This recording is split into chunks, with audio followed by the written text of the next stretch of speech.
오늘 말씀의 제목은요, 한번 같이 읽어보실까요? 복스러운 소망과 크신 하나님. 여러분 잘 아시는 이름을 많이 들어보셨을 것 같아요. 손봉규 교수님이라고 숭실대에 계시고, 예전엔 동덕여대 총장도 지내신 걸로 알고 있는데, 그분이 문화일보 신문에 사랑과 희생이 사라진 성탄절 이렇게 글을 썼습니다. 거기 내용에 보니까 성탄절이라고 해도 마음이 경건해지지 않는다. 크리스마스는 성토함과 무관한 것 같이 느껴진다. 구세주이신 예수님의 탄생을 기념하는 날이지만 그의 삶과 죽음, 그의 가르침, 그의 참된 의의는 잊혀졌고 오히려 그의 배치되고 정면으로 도전되는 상황이 도처에서 연출되고 있다. 예수의 탄생과 오늘의 타락한 크리스마스를 연결하는 것은 사랑과 선물인 것 같다. 예수님이 세상에 오신 것은 인류를 구원하는 하나님의 사랑 때문이고, 동방박사 세 사람이 갓 태어난 아기 예수께 황금, 유향, 몰약을 바쳤다고 신약 성경에 기록되어 있다. 그런데 왜 사랑과 선물이 쾌락과 돈을 우상으로 섬기는 현대사회에서 아주 기묘하게 왜곡되어서 이때 한몫 챙기려는 장사꾼들에게 효과적으로 이용당하고 있다. 자신의 머리카락을 잘라서 팔아 시계를 사서 애인에게 선물하고, 그것을 모르는 남자는 시계를 팔아서 애인의 머리빗을 선물한 순수한 사랑은 오엘리의 성탄절 동화에서나 볼 수 있다. 불쌍한 사람들을 찾아서 그들과 함께 아픔을 나누는 진정한 사랑은 대부분 말치레로 때울 뿐이다. 오늘 너무 많은 교회가 말구 위에 태어나신 예수님을 모시기에는 너무 사치스럽고 호화스럽습니다. 그 마국간 같은 곳에 사는 사람들에게는 너무나 무관심합니다. 보니까 그전에는요, 호텔이 너무너무 잘 짓더라고요. 근데 그 다음에 보니까 백화점, 마트 이런 데가 아주 잘 지어놓더라고요. 근데 요즘은 보니까 어떻게 돼요? 여러분 병원 가시면 다 느끼죠? 병원이요, 호텔 같아요. 너무너무 좋아요. 또 관공서를 가니까 관공서도 어때요? 용인시청은 져놓고도 잘 져놓고도 욕을 굉장히 많이 잡수셨어요. 왜 그런지 아시죠? 저는 거기 갔다가 무슨 서류 한 장 떼러 갔다가 몇 년 전에 인천공항 라운지에 와 있는 줄 알았어요. 너무너무 의리하고, 그거 한 장 떼는데 과연 이렇게 많은 사람과 이렇게 넓은 공간이 필요할까? 저는 이제 좀 미래를 보는 눈이 짧아서 잘은 제가 평가를 못할 수 있는데 참 안타깝다는 생각이 들더라고요. 근데 여러분, 우리 교회도 그렇잖아요. 우리 교회가 좀 작아서 제가 이런 말을 하는 게 아니라 교회를 잘 지면 좋죠. 근데 너무너무 또 하나님의 성전이라고 잘 짓는 건 좋은데 너무 화려하게 지려고 하다 보니까 마구간의 짐승 냄새에 익숙하고 짐승 소리에 익숙하신 주님은요, 아마 들어오시기가 조금 어떻게 어색하실 것 같아요. 그래서 저는 예전부터 성전을 지면은요, 저기 제 개인적인 얘기지만 우리 저기 또 이런 얘기했다 나중에 책임지라고 그럴까봐 좀 겁나긴 하는데, 우리 아파트 모델하우스 짓는 거 있잖아요. 근데 그 겉에는요 별거 없어요. 무슨 어울림이니 레비안이니 막 이렇게 현대 뭐니 아이파크니 막 써놨는데, 안에 들어가 보니까요 너무 잘 해놨더라고. 근데 중요한 건 뭐예요? 그게 또 주인 바뀌면요 허물든지 또 새로 바꿔가지고 또 하고, 그래서 허물지 않고도요 그걸 얼마든지 리모델링을 계속해서 사용을 하더라고요. 그리고 요새 기술이 좋아가지고 아주 오래 사용할 수도 있고. 개인적으로는 저는 그게 좀 좋지 않나 이런 생각도 하는데, 이건 어디까지나 개인적인 생각이고, 드리고 싶은 말씀은 우리의 그 화려한 성탄절 칸타타나 그 화려한 성전 장식이나 이런 것이 과연 우리 주님께 지금 어울리고 있는가 하는 거죠. 제가 지난주에는 그 114세가 되셨는데 새벽 기도를 40년간 눈이 오나 비가 오나 한 번도 안 빠지는 백경순 권사님, 인간극장에 나오신 분 말씀을 드렸는데, 이번 주에는 보니까 저 성남에서 하루 500명 노숙자들에게 무료 급식을 해주는 안나의 집에 그 프랑스 신부님이 나오셨어요. 근데 좋은 얘기가 많지만 그분이 왜 한국에 와서 이렇게 노숙자들 위해서 고생하나 했더니 30대 초반에 왔대요. 지금 61가 되셨는데 이 30년 동안, 그 19년 동안 급식을 하면서 처음에 시작하게 된 게, 그 어려운 그 빈민촌 같은데 갔는데 70대 노인이 계시더래요. 근데 결혼도 안 하고 혼자 평생 사시는데 나이가 드셔서 그냥 똥오줌을 제대로 처리를 못 하셔가지고 집안에 찌린 데가 진동을 해서 구역질이 나서 도저히 있을 수가 없었대요. 근데 정말 구역질이 나지만 그분을 주님의 마음으로 안아드렸대요. 근데 갑자기 주님의 음성이 들리더니 마음속에서 나다 그러시더래. 나다. 그 혼자 사시고 똥냄새, 오줌냄새 나서 구역질이 나는 그 70대 노인네가 주님이다. 마음속에 그렇게 들리더래요. 그 순간에 눈물이 쭉 흘리면서 주님, 이게 주님이 원하시는 일이군요. 이게 주님이 기뻐하시는 일이군요. 그렇다면 내가 이 사람들을 평생 섬기겠습니다. 할렐루야. 그래서 고향에 가지 않고요. 30년을 한국 땅에서 19년 동안 매일 저녁 500명의 노숙자들에게 밥을 줘주는데 참 좋은 거는요. 이분들이 어디 가서도 이제 식사할 수 있는 그런 무료급식소가 있긴 있는데 여기 오면 대접받는 것 같아요. 왜? 그 신부님이 나와가지고 감사합니다. 맛있게 드세요. 3분 들어가십시오. 감사합니다. 맛있게 드세요. 3분 들어가십시오. 허리를 90도로 숙여가지고 보신 분들은 아시겠지만 그렇게 막 인사를 해요. 그러니까 행색이 초라하고 가진 게 없고 힘없는 잘자리도 없는 먹을 것도 없는 이런 어려운 분들이 거기 오면은 대접받는 것 같아서 너무 기쁘다. 할렐루야. 굉장히 많이 찔리더라고요. 우리 성도들도 우리 교회도 이런 일을 해야 될 줄 믿습니다. 사랑하는 성도 여러분, 우리 성탄절이 25일이라는 것에 대해서 또 몇 가지 이야기들도 있어요. 정확히 25일은 아니다. 맞습니다. 그 콘스탄틴이라고 하는 황제가 이 기독교를 국교로 로마의 국교로 공인하면서 이 날을 정하는데 그때 당시 축제일로 여기던 날을 바꾸면 그 밀란이 일어날까봐 그날을 대신해서 그 날짜를 사용했습니다. 그래서 어떤 분들이 인터넷에 보니까 그날은 아니다 이렇게 얘기해요. 근데 여러분 그 날짜가 25일이든 24일이든 24일이든 그게 중요한 것이 아니라 주님이 이 땅에 우리를 위해서 이렇게 낮고 천한 자리에 낮고 천한 저와 여러분을 위해서 우리 이웃들을 위해서 이 땅에 오신 줄로 믿습니다. 정말 중요한 건 그거예요. 날짜가 내 생일이 며칠이냐 이게 중요한 게 아니죠. 그걸 감사하고 그걸 섬겨줄 수 있는 사람이 있으면 감사한 거죠. 그래서 여러분 어떻게 우리가 의미 있는 성탄을 보낼 것인가. 지난번에 우리가 또 어떻게 이 목자들처럼 또 마리아와 요셉처럼 동방박사들처럼 예수님을 맞이할 것인가 말씀을 봤는데 오늘은 어떻게 하면 더 의미 있는 성탄을 보낼 것인가. 우리 11절 말씀 여러분 읽으신 말씀 오늘 본문 디도서 2장 11절 읽어보겠습니다. 시작. 모든 사람에게 구원을 주시는 하나님의 은혜가 나타났다. 여러분 은혜를 새롭게 깨달으시길 주님의 이름으로 축원합니다. 그래서 주보에 보시면 설교 노트에 첫 번째 적으실 것은 은혜를 새롭게 깨달아야 된다.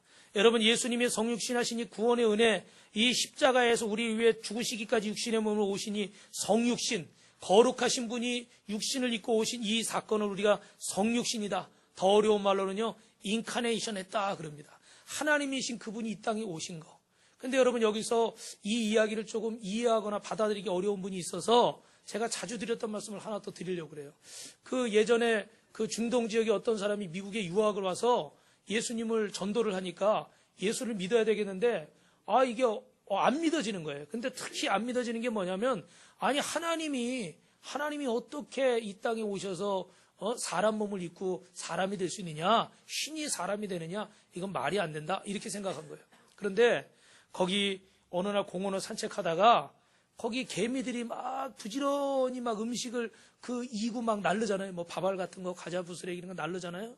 그런데 옆에서 막 포크레인이 공사를 하고 있는 거예요. 막 점점 땅을 파오는 겁니다. 여러분 아시죠? 그 개미집이 밑으로 이렇게 쫙 크게 돼 있는 거, 그죠? 이게 포크레인이 오면 이 집이 다 무너지게 생긴 거예요. 자기들 사는 데가. 근데도 개미들은 아무것도 모르고 어떻게 돼요? 계속해서 음식만 나르는 거예요. 그때 이 사람이 그걸 쳐다보다가 너무 안타까운 거예요. 야, 저 개미들을 좀 살려야 되겠는데, 도와줘야 되겠는데. 근데 아무리 얘기해도 이 개미가 알아듣겠습니까? 못 알아듣겠습니까? 알아들을 수가 없겠죠, 그죠? 예. 그때 그 순간에 속이 답답한데 무슨 생각이 드냐? 내가 개미가 돼서 저들에게 이 위기 상황을 알려줬으면 얼마나 좋을까? 이런 생각을 순간 하게 된 거예요. 근데 그 순간에 깨달아진 거죠. 그렇구나. 하나님도 저 높고 높은 보좌에서 이 죄로 인해 죽을 수밖에 없는 이 악한 세상의 이 백성들 살려야 되겠는데 아무리 그곳에서 외치셔도 어떻게 돼요? 들을 수가 없는 거예요. 그래서 친히 그분이 그 아들 독생자 예수 그리스도가 인간의 몸을 입으시고 종의 모습으로 하나님과 똑같은 취급을 받을 수 있는 분이, 동등된 대우를 받을 수 있는 분이 낮고 낮은 죄인의 모습으로 이 땅에 오셔서 우리의 죄를 위해 십자가를 지시고 죽으신 줄로 믿습니다. 그래서 요한복음 1장에는요, 말씀이 육신이 되어 우리 가운데 거하심에 우리가 그 영광을 보니 아버지의 독생자의 영광이고 은혜와 진리가 충만하더라. 어느 목사님은 그런 얘기를 하더라고요. 자기가 고향이 부산이고 부산에서 목회하고 가족들이 있는데 이 서울로 대학원을 다니니까요, 버스로 가면 6시간, 기차로 가면 5시간이래. 근데 3년을 다니다 보니까 너무너무 힘들더래. 여러분도 아마 차를 오래 타거나 비행기 오래 타보신 분은 알 거예요. 저도 10몇 시간 비행기 한번 탔다가요, 아주 그냥 견딜 수가 없더라고요. 다리도 막 붓고요. 너무너무 괴롭더라고요. 근데 이거를 매주 어떨 때는 일주일에 2번씩 이걸 계속 6시간, 12시간을 차를 타고 왔다 갔다 하니까 너무너무 힘든 거예요. 그래서 어떨 때는 막 대구쯤 가면요, 막 내리고 싶대. 거기서 내리면 안 되는데 거기서 막 내리고 싶대. 또 하나는 자기가 이제 그 남쪽 나라, 따뜻한 남쪽 나라 출신인데 저 강원도 철원 같은 데 와서 군대 생활을 하는데 영하 20도 밑으로 막 뚝뚝 떨어지고 이러니까 너무너무 춥더래요. 근데 제가 그 두 가지 생각하면서 이런 얘기를 하는 거예요. 서울에서 부산은 400km 정도밖에 안 되는데 저 높고 높은 하늘에서 이 땅까지 그 먼 거리를 주님은 우리를 위해서 오셨다는 거예요. 그리고 이 삼위일체 되신 그 자유하신 하나님께서 이 유한한 인간의 이 육신 안에 들어오셔서 이 고통을 겪으시고 부자유함을 겪으시고 어려움을 겪으시면서도 나를 위해 모든 것을 주셨다는 거죠. 자기를 비워서 종의 형체를 가지고 이 땅에 오셨다는 겁니다. 여러분, 오늘 그 주님이 우리와 함께 하시는 줄로 믿습니다. 그래서 우리가 깨달아야 될 주님의 은혜는요, 함께 하시는 은혜예요. 뭐라고요? 옆에 분에게 저와 함께 해주셔서 감사합니다. 할렐루야. 마태복음 2장에 보라, 처녀가 잉태해 아들을 낳을 것이고 그 이름을 임마누엘 하리라. 이를 번역한즉 우리와 함께 계시다 함이라. 그런데 여러분, 성육신 하신 주님이 우리와 함께 하시는데 함께 하시면서도 어떤 삶을 사셨습니까? 이사야 53장에 보니까 멸시를 받아 사람에게 실어버림 받으였으며 강고를 많이 겪었으며 질고를 아는 자다 그랬습니다. 여러분, 우리를 위해서 이렇게 희생하시고 우리를 위해서 죽으시기까지 하셨으면 그만한 대우와 대접을 받아야 될 거 아닙니까? 그러나 오히려 그분은요, 우리 대신에 그 피곤함을 겪으시고 고통을 겪으시고 또 목수의 아들로 태어났지만 그 아버지가 일찍 돌아가셔서 형제들을 오랫동안 목수일하면서 생계를 유지해야 됐고 또 이런 것들로 인해 스트레스도 받으시고 여러 가지 십자가를 통해서 고난과 고통과 괴로움을 다 겪으셨습니다. 그래서 그분은요, 그냥 저 높은 데서 아주 높은 자리에서 말로만 우리에게 하신 분이 아니라 친히 이 땅에 오셔서 여러분이 느끼시는 어려움, 여러분이 느끼시는 고통, 여러분이 느끼시는 스트레스, 여러분이 지금 이 순간에 가지고 계신 염려, 근심, 걱정을 우리 주님은 다 겪으시고 우리와 함께 하신 줄 믿습니다. 그래서 그 하나님을 우리가 뭐라고 불러요? 임마누엘이라. 임마누엘. 우리와 함께 하신다. 자기가 시험을 받아 고난을 당하셨은즉 시험받는 자들을 능히 도우시느니라. 히브리서 2장 18절에 그렇게 얘기되어 있어요. 주님이 이미 고난을 다 받으시고 여기서 있는 이 목사도 설교하는데 저는 아무 고통도 없이 아무 문제도 없이 여러분에게 기도하십시오, 믿으십시오, 감사하십시오, 순종하십시오. 그러면 어떻게 돼요? 말뿐이죠. 그죠? 그런 말은 아마 막 마음으로 들으려는 사람이 없을 겁니다. 그런데 저도 똑같이 물질의 고통을 겪고요, 육신의 고통을 겪고요, 어려운 중에 하나님 말씀에 순종하려고 몸부림치고요, 정말 육신의 본능과 욕심이 있지만 그것을 절제하고 말씀대로 살려고 몸부림치기 때문에 여러분에게 이 하나님 말씀을 전하는 줄 믿습니다. 할렐루야. 여러분, 옛날에 여러분 우리 어른들은 잘 아실 거예요. 윤복희라는 가수가 있었잖아요. 그렇죠? 지금은 권사님이시고 유명하신데 이분 여러분 유명한 노래가 뭡니까? 몰라요? 네, 젊은 가수들도 요새 많이 부르잖아요. 그죠? 여러분, 네, 여러분. 여러분이란 노래예요. 거기 가사가 이렇게 돼 있잖아요. 내가 만약 괴로울 때 내가 위로해 줄게. 내가 만약 서러울 때면 내가 눈물이 되리. 내가 만약 외로울 때면 내가 친구가 될게. 내가 만약 힘들 때면 내가 웃음이 될게. 어두운 밤 험한 길을 걸을 때 내가 너의 등불이 되리라. 허전하고 쓸쓸할 때 내가 너의 벗이 되리라. 나는 너의 영원한 형제요. 나는 너의 친구요. 나는 너의 영원한 노래요. 나는 너의 기쁨이다. 할렐루야.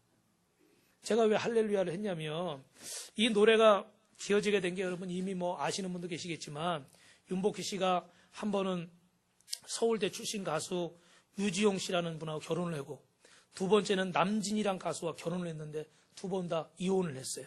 그래가지고 괴로워서 어느 날 집에 와가지고 한 20일을 넘게 울기만 하고 먹지도 않는 겁니다. 그랬더니 그 오빠 윤한기 씨, 지금 목사님이시지만 그분이 동생이 저러다 죽을까봐 걱정이 되는 거예요. 예, 아무리 먹으라고 그래도 안 먹고 뭐 슬퍼하지 말라고 그랬는데도 계속 방에서 울기만 하고 이러니까 너무 걱정이 됐어요. 근데 그 순간에 그를 위로하려고 이사야 41장 말씀이 생각났습니다. 그래서 이사야 41장 10절에 뭐라고 써있어요? 두려워 말라, 내가 너와 함께함이니라. 놀라지 말라, 나는 내 하나님이 됨이니라. 내가 너를 굳세게 하리라. 참으로 너를 도와주리라. 참으로 나의 의로운 오른손으로 너를 붙들리라. 할렐루야. 이 말씀을 붙잡고 곡을 쓴 것이 바로 여러분이라는 곡이에요. 그래서 여러분, 이 곡이 그때 가요제에 나가서 국제 가요제 나가서 대상을 탔잖아요. 그래서 아주 멋있고, 그 마지막에 내가 외로울 때 누가 나를 도와주리 때, 여러분 딱 그럴 때 그 마음에 참 짠하고 오죠, 그죠? 할렐루야. 우리 원로 목사님 사모님이 한번 여러분 부르시면 잘하실 것 같은데. 여러분, 주님은 저와 여러분이 어려움을 당할 때 함께 하시는 분인 줄 믿습니다. 이번에도요, 그 제천에서 안타까운 사고가 있었잖아요, 그죠? 근데 그 중에 목사님도 계시고요, 성도들도 있대요. 그래서 기사를 보니까 이 성탄절날 목사님 없는 교회, 성도 없는 교회, 이게 어떻게 예배 드리냐? 여러분, 그럴 때 우리가 생각하면, 야, 진짜 하나님 살아계셔? 아니, 하나님 살아계신데 어떻게 목사님을 그 안에 데려가시고, 성도들 데려가가지고, 그 교회는 어떻게 돼? 그렇게 반문할 수 있죠. 그리고 거기 사다리에 어떻게 구출돼가지고 내려오던 분들이 하는 얘기를 보니까, 그 벽이 두꺼운 유리로 돼 있잖아요. 그죠? 근데 그 유리 안에서 막 살려달라고 그러는데, 자기들이 이렇게 내려오는데, 세월호 때 그 사건처럼 그 모습을 잊을 수가 없다는 거예요. 너무너무. 예. 그것도요, 제가 처음에 말씀드렸지만, 건물이 옛날 건물이라 벽돌로 짓고 창문이 있었으면 뛰어내리기라도 할 수 있는데, 이건 잘 진다고 그냥 그 두꺼운 좋은 재료 유리 갖다가 그냥 통유리로 막아버리니까 깨지지도 않고, 열리지도 않고, 보면서도 그 사람들을 못 살렸대요. 우리는 그럴 때 주님이 정말 나와 함께 하실까? 주님이 정말 살아계신 건가? 참 어려운 질문을 할 수밖에 없습니다. 그러나 그럼에도 불구하고 오늘 주님은 그 자리에도 함께 하시고 이 자리에도 함께 하시고 여러분과 함께 하시는 줄로 믿습니다. 그래서 오늘 14절에요. 한번 같이 읽어봅니다. 시작. 그가 우리를 대신하여 자신을 주심은 모든 불법에서 우리를 속량하시고 우리를 깨끗하게 하사 선한 일을 열심히 하는 자기 백성이 되게 하심이라. 그래서 자신을 주심은 모든 불법에서 우리를 구원하셨어요. 자기 생명을 주시고 저와 여러분을 사신 줄로 믿습니다. 우리 죄값을 지불하시고 저와 여러분을 사신 줄로 믿습니다. 할렐루야. 그래서 여러분, 예수님 짤이라는 이나마 씨가 쓴 그 책에 보면 샌프란시스코 차이나타운에서 있었던 실화를 하나 얘기하고 있습니다. 거기 이야기를 짧게 해드리면, 그 힘겹게 살아가는 3남매가 있었는데, 형은 목재 가구를 만들고 나무 십자가를 만들어서 동생들을 먹여 살립니다. 그런데 그 남동생이 도박에 빠져서 이 춘팔이라고 하는 친구가 날마다 그냥 속을 썩여요. 그 도박꾼들의 손가락질 받아가면서 그 도박장에서 동생을 끌고 나오는 일을 여러 번 했습니다. 어느 날은 싸움판이 벌어졌는데, 그를 끌어내서 살리려고 끌어냈는데, 형한테 고맙단 말은 안 하고, 내 인생에 끼어들지 마! 형이 뭐야! 형을 밀치고. 아주 철부지 망난이에요. 근데 어느 날 또 와가지고 도박 좀 끊으라고 했더니, 그럼 내가 도박빚이 있는데, 이것 때문에 잘못하면 내가 죽으니까 이 빚 좀 갚아달라고. 뻔히 거짓말인 줄 알아요. 옆에서 여동생이 거짓말하는 거라고 오빠 믿지 말라고 그러는데도 이 착한 형은 그걸 믿고 통장을 내줍니다. 이거 갖고 이제 도박하지 말고 우리 새로운 인생 한번 살아보자. 그랬는데 그거 가지고 가가지고요, 또 노름을 했어요. 땄을까요? 잃었을까요? 땄어요. 땄어. 문제는 땄어. 땄는데 더 큰 문제가 생겼어요. 돈을 잃은 이쪽 깡패 건달들이 돈 찾겠다고 총 들고 죽이려고 쫓아온 거예요. 그 싸움이 벌어졌어요. 그러다 어떻게 했겠어요? 이 춘파리가 동생이 하나를 쏴 죽였습니다. 피범벅이 돼가지고 이렇게 집에 왔는데 형한테 자초지정을 얘기하는데 경찰들이 벌써 와가지고 집을 포위하고 자수하라고. 그 순간에 이 춘파리는 포기하고 밖으로 나가려고 했는데 형이 갑자기 그를 붙잡고 피 묻은 옷을 벗겨서 자기가 입어버려요. 형 왜 그러냐고 그랬더니 다른 얘기는 안 하고 나무 십자가 주면서 나중에 너가 이거 똑같이 만들어가지고 나한테 하나 선물해줘. 넌 여기 가만히 있어. 그리고 튀어나가는 거예요. 경찰들이 서라고 그러는데도 막 뛰어가니까 도망가니까 그 옷은 춘팔이 옷을 입었죠. 피 묻은 옷을. 그러니까 경찰들이 총을 쐈습니다. 이 땅에서 참 행복을 누려야 될 권리가 있던 그 형은 살인자의 옷을 입고 대신 동생을 위해 죽었습니다. 나중에 경찰들이 그게 살인자 춘팔이가 아니라 그 형이라는 걸 알았지만 그 형이 대신해서 값을 지불했다 생각하고 이 동생 춘팔이를 사면해 줬습니다. 그때 이 동생의 인생은 바뀌기 시작했어요. 형이 만들던 십자가를 만듭니다. 점점 형의 십자가를 닮아갑니다. 그의 삶도 그 형의 삶을 닮아가요. 마치 우리가 예수님을 닮아가야 되듯이 그 형의 삶을 닮아갑니다. 그리고 어느 날 무덤에 2개의 십자가를 갖다 놨습니다. 하나는 형이 만든 거고 하나는 자신이 만든 거예요. 근데 이제 거의 똑같아요. 이 동생의 삶도 형의 삶처럼 변화된 것입니다. 그리고 거기다가 편지를 하나 써놨는데 거기 이런 말씀이 적혀있어요. 갈라디아서 2장 20절. 이제는 내가 사는 것이 아니라 내 안에 계신 그리스도께서 사신 것이다. 할렐루야. 이젠 내 인생이 아니라 형의 인생이라는 거죠. 형의 인생을 나는 대신해서 사는 거예요. 사랑하는 성도 여러분, 오늘 우리는 우리의 인생을 사는 것이 아니라 주님의 인생을 살아야 되는 줄로 믿습니다. 주님이 저와 여러분을 위해 십자가에서 죽어주셨습니다.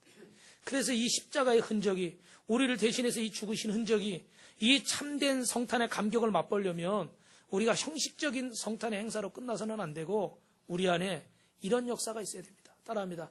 방향을 전환합시다. 뭐라고요? 방향을 전환합시다. 우리 12절 말씀 읽어보겠습니다. 시작.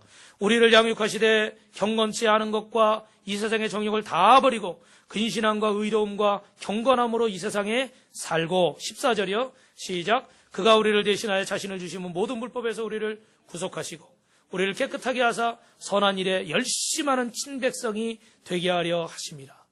이제 변해서 불의를 버리고 선한 일을 열심히 하는 친백성이 된다. 버릴 것이라는 건 여러분 뭡니까? 경건치 않은 것은 뭡니까? 여러분 이 세상의 정욕은 뭡니까? 하나님 앞에 부끄러운 것, 하늘나라에 가지고 갈 수 없는 것, 하나님 앞에 보일 수 없는 것, 경건치 않은 것, 불의한 것, 불법들입니다. 이런 것들을 버리는 삶을 살아야 된다는 거예요. 이 성탄절을 맞이하면서도 무슨 선물을 받을까라고만 생각하는 것이 아니라 이제 내가 변화되어서 주님께 여러분을 선물로 드릴 수 있게 주님의 이름으로 축원합니다. 여러분 어느 교회에 아주 골프를 좋아하다 못해 너무너무 이 정도 되면 죄송합니다. 아주 그냥 너무 골프에 푹 빠져있는 장로님이 계셔요. 어느 날 주일날 보니까 날씨가 너무너무 좋아요. 골프장을 가고 싶은데 장로가 교회를 안 가고 골프장을 가자니 마음이 찔리고 고민을 하다가 전화를 했습니다. 오늘 아파서 교회 못 가겠다고. 그리고 어디로 갔어요? 골프장으로 갔어요. 그랬더니 천사가 그걸 지켜보다가 하나님 저 장로 혼 좀 내줘야 되겠습니다. 주일날 장로가 거짓말하고 골프장을 가다니요. 근데 하나님이 고개를 끄덕이셨어요. 근데 골프장에 도착하자마자 몇 번 오른지 모르지만 스윙을 쫙 했는데요. 이야, 공이 너무 잘 맞아가지고 한 350야드를 날아가. 여러분은 잘 모르시겠지만 저도 잘 몰라요. 근데 350야드 정도면 타이거 우즈 알죠, 여러분? 골프 선수. 그 정도 선수가 치는 거래요. 그렇게 잘 날아가. 그러더니 또 그냥 거기서 안 끝나고 떼굴떼굴 굴러가지고 그 구멍에 쏙 들어가 버렸네. 그렇게 한 번에 들어가는 걸 정현웅 목사님 뭐라고 그러죠? 네, 홀인원. 그거는 평생에 한 번 있을까 말까?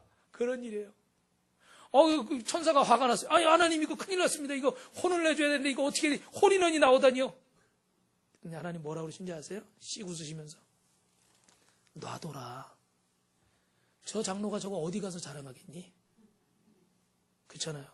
여러분이 저 보링할 때 퍼펙트 나오거나 골프할 때 홀인원 나오면요. 그거 사진 찍어가지고 다 증거로 남겨놔요. 왜냐하면 내가 홀인원에서 누가 믿어줘요. 그죠? 근데 어디서 몇 월 며칠 날 메시 골프에 어디 라운드에서 어떻게 됐다고 증거로 다 찍어줘요.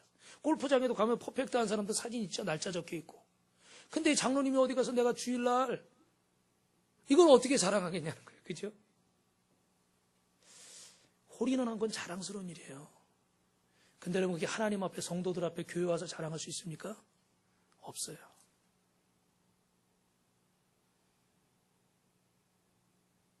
여러분이 세상에서 아무리 자랑할 것이 많은 분이라고 할지라도 하나님 앞에 자랑할 것이 없다면 그건 진정한 자랑이 아닙니다. 인간적으로 마음껏 자랑하십시오. 그러나 하나님 앞엔 자랑거리가 되지 않는다는 사실을 잊지 마세요. 사람의 자랑거리에 만족하지 마시고 하나님 앞에 자랑할 수 있는 것들로 방향을 전환하시길 주님의 이름으로 축원합니다. 할렐루야. 두 번째로 우리가 경건으로 방향을 전환해야 돼요. 우리 예수님은 정말 자신을 절제하고 또 이웃을 향해서 협력하고 세우고 하나님을 향해서 경건한 삶을 살라고 오늘 본문에 말씀하고 있습니다. 어느 교회 남자 성도님이 갑자기 전화가 왔어요. 귀에 이상이 생겨서 지금 어지러워서 일어나지 못하는데 목사님 와서 기도 좀 해주십시오. 그래서 기도해 주기에 갔습니다. 그리고 그분과 열심히 기도해서 오후에는 직장에 출근할 정도로 상태가 좋아졌습니다. 근데 다 낫고 나서 이 성도가 이런 얘기를 하는 거예요. 목사님, 사실은 제가 오늘 새벽에 꿈을 꿨는데 이상한 꿈을 꿨습니다. 무슨 꿈을 꿨느냐? 그랬더니 목사님은 뭔지 모르겠는데 목사님은 185cm라고 그러는데 자기는 그 뒤에서 아니요 135cm요 계속 그러고 있더라는 거예요. 그러다가 꿈을 깼는데 일어나려니까 머리가 핑 도는데요. 일어날 수가 없더라는 거예요. 그래서 계속 일어나려고 애를 써보다가 안 되겠다 싶어가지고 한동안 누워있어도 안 돼서 이건 목사님한테 전화를 해야 되겠다. 그래서 목사님 모셔서 전화를 딱 받고 나니까 기도를 받고 나니까 이게 증세가 나아졌다는 거예요. 근데 알고 봤더니 이분은 장로님 자제분이셨어요. 아무래도 좋은 것도 있지만 또 안 좋은 것은 또 교회에 대해서 또 목사님에 대해서 부정적인 생각도 많이 가지고 계시던 분이던 거예요. 근데 그 185cm라고 그러는데 135cm라고 그러는 그 메시지가 주님이 나한테 주시는 메시지구나. 내 생각대로 내 마음대로 평가하고 부정적이었던 것 함께 기도하면서 회개한 줄로 믿습니다. 할렐루야. 어둠에서 빛으로 나오신 거죠. 사랑하는 성도 여러분, 우리는 방향을 전환해야 됩니다. 계속해서 어둠 속으로 가지 마시고 여러분 빛 가운데 나오시길 주님의 이름으로 축원합니다.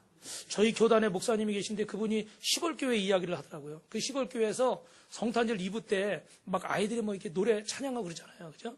근데 거기서 유치부 학생이 집에서 연습하느라고 찬양을 막 불렀어요. 세상에서 방황할 때 나 주님을 몰랐네. 근데 아버지가 꽥 그러더니 야 무슨 성탄절날 그런 노래 부르고 앉았냐. 근데 그 다음이 중요해. 그거는 내가 불러야 되는데. 아니 성탄절날 기쁘다고 주셨네. 고요한 밤부리 뭐 세상에서 방황할 때 막 이거 불러. 유치부 학생이. 근데 아버지가 야 무슨 성탄절날 그런 거 부르냐 꽥 그러더니 그 뒷말이 중요해요. 그건 내가 불러야 되는데. 근데 이분이 알고 보니까 교회를 다니시던 분이에요. 근데 사업에 실패하고 집도 잃어버리고 또 그러니까 소망이 없으니까 술 마시고 그래서 인생이 그냥 막 망가져 버린 거예요. 그랬는데 얼마 있다 이 목사님 다시 그 시골교회에 내려갔더니 그 집에 놀라운 역사가 일어났어요. 그 아버님이 예수 믿고 술 끊고 다시 사업을 시작해서 사업도 잘 되고 할렐루야. 그 아들은 어디 들어갔을까요? 대학을 서울대 의대를 들어가서. 야, 대한민국에서 서울대 의대 들어가면 대단한 거 아닙니까? 그죠? 그렇게 하나님 복을 주신 줄 믿습니다. 우리의 삶의 방향을 바꾸면요, 이런 놀라운 역사가 있습니다. 사랑하는 성도 여러분, 어둠을 향해 가지 마시고 빛 대신 주님을 향해 나오시기를 주님의 이름으로 축원합니다. 주님의 이름으로 축원합니다. 여러분 마지막으로 따라합니다. 믿음으로 소망을 품으십시오. 이 성탄절에 오늘 여기 13절 말씀을 공동번역에서는 여러분 한번 13절 읽어볼까요? 시작. 복스러운 소망과 우리의 크신 하나님 구주 예수 그리스도의 영광이 나타나심을 기다리게 하셨으니 할렐루야. 오늘이라는 복된 희망의 날이 될 줄로 믿습니다. 남편이 변화되어 돌아오고 아내가 변화되어 돌아오고 자녀가 변화되어 돌아오고 부모가 변화되어 돌아오고 우리가 사랑하는 사람들이 변화되어 돌아오는 날이 될 줄로 믿습니다. 그래서 계시록 1장 5절 6절에 우리를 사랑하사 그의 피로 우리를 죄에서 해방시키시고 아버지 하나님을 우리 나라와 우리를 하나님의 나라와 제사장으로 삼으신 그에게 영광과 능력이 세세토록 있기를 원하노라. 이렇게 말씀하고 있어요. 여러분 우리를 그 값진 독생자를 희생하면서 구원하신 목적이 있는 줄로 믿습니다. 그 목적이 무엇입니까? 우리를 통해서 하나님이 놀라운 일을 행하시길 원하시는 줄 믿습니다. 이 얘기를 정치적인 얘기로 듣지 마세요, 여러분. 충영교회 안에서, 소망교회 안에서 우리나라를 이끌어갈 대통령이 나올 것이라고 누가 생각했겠습니까? 그런데 대통령이 나왔잖아요. 우리 교회 안에도 나중에 이런 놀라운 역사가 있을 줄 믿습니다. 아멘? 손 들고 아멘 하는 분이 한 분도 없는 걸 보니까 아무래도 제가 이상한 소리를 한 것 같군요. 우리 교회에도 그런 일이 있을 줄 믿습니다. 할렐루야. 그러니까 우리를 가정에도 우리 직장 사업장에도 현실만 볼 것이 아니라 삶이 아무리 힘들어도 내 대에 아니면 내 후손 대에라도 반드시 여러분 하나님 복 주실 것을 소망하시길 주님의 이름으로 축원합니다. 그게 성탄의 약속이에요. 그래서 우리는 이 성탄절날요 기대하기도 해야 되고 인내하기도 해야 되는 겁니다.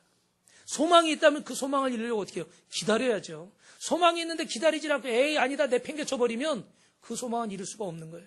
여러분 우리나라에 1883년에 언더우드 선교사가 우리나라에 왔습니다. 이분이 그때 미국에서 한 집회에서 조선의 1300만 명이 복음이 무엇인지 모르고 가난과 질병과 학대 속에 죽어간다는 메시지를 그 1883년에 듣게 됐어요. 그래서 선교사로 헌신을 했습니다. 그런데 선교지에 가려고 그러는데 자격이 없다고 2번이나 시험에 거절당했어요. 그리고 어렵게 한국 땅에 왔는데 그때 당시에 이 본 폴크라고 하는 그 미국 공사가 선교의 문이 열리지 않는다고 화를 내면서 당장 돌아가라고 입국을 거절했다고 합니다. 26살의 젊은 선교사가 그 모든 즐거움들을 뒤로하고 복음을 전하려고 이 땅에 왔는데 도대체 방법이 없어요. 방법이 없어요. 그래서 눈물로 기도할 뿐이었습니다. 그의 기도문에 이런 내용이 있어요. 잘 들어보세요, 여러분. 마지막입니다. 주여, 지금은 아무것도 보이지 않습니다. 메마르고 가난한 땅, 나무 한 그루 시원하게 자라 오르지 못하고 있는 땅에 저희들을 옮겨와 심으셨습니다. 그 넓고 넓은 태평양을 어떻게 건너왔는지 그 사실이 기적만 같습니다. 주님께서 붙잡아 뚝 떨어뜨려 놓으신 듯한 이곳, 지금은 아무것도 보이지 않습니다. 보이는 것은 고집스럽게 얼룩진 어둠뿐입니다. 어둠과 가난과 인습에 묶여있는 조선 사람뿐입니다. 그들은 왜 묶여있는지도 고통이라는 것도 모르고 있습니다. 고통인 줄 모르는 자에게 고통을 벗겨주겠다고 하면 의심하고 화부터 냅니다. 조선 남자들의 속셈이 보이질 않습니다. 이 나라 조정의 내심도 보이질 않습니다. 가마를 타고 다니는 여자들은 영영 볼 기회조차 없으니 어떻게 합니까? 조선의 마음이 보이질 않습니다. 그리고 저희가 해야 할 일이 보이지 않습니다.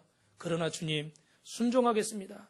겸손하게 순종할 때 주께서 일을 시작하시고 그 하시는 일을 우리들의 영적인 눈이 볼 수 있는 날이 있을 줄 믿습니다.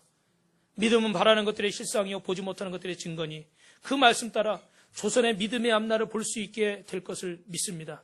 지금은 우리가 서양 귀신이다, 양코백이다 손가락질 받고 있사오나 저들이 우리의 영혼과 하나인 것을 깨닫고 하늘나라 한 백성 한 자녀임을 알고 눈물로 기뻐할 날이 있음을 믿습니다. 지금은 예배드릴 예배당도 없고 학교도 없고 그저 경계와 의심과 멸시와 천대가 가득한 곳이지만 이곳이 머지않아서 은혜의 땅이 되리라는 것을 믿습니다.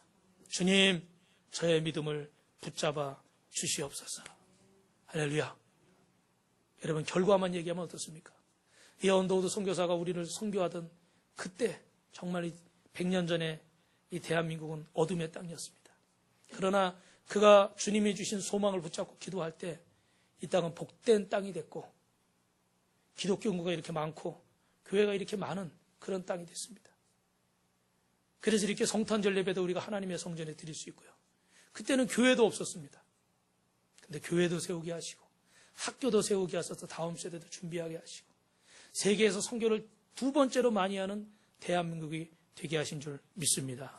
사랑하는 성도 여러분, 이 성탄을 보내면서 하나님의 은혜를 깨닫고 복된 소망을 가지시기를 주님의 이름으로 축원합니다. 하나님의 나라에 가져갈 수 없는 부끄러운 것들을 이 시간에 결단하시고 버리시기를 주님의 이름으로 축원합니다. 할렐루야. 그래서 여러분 정말 이 성탄을 통해서 여러분 인생에 하나님의 놀라운 기적과 역사가 일어나는 2017년 성탄절이 되시기를 주님의 이름으로 축원합니다. 축원합니다.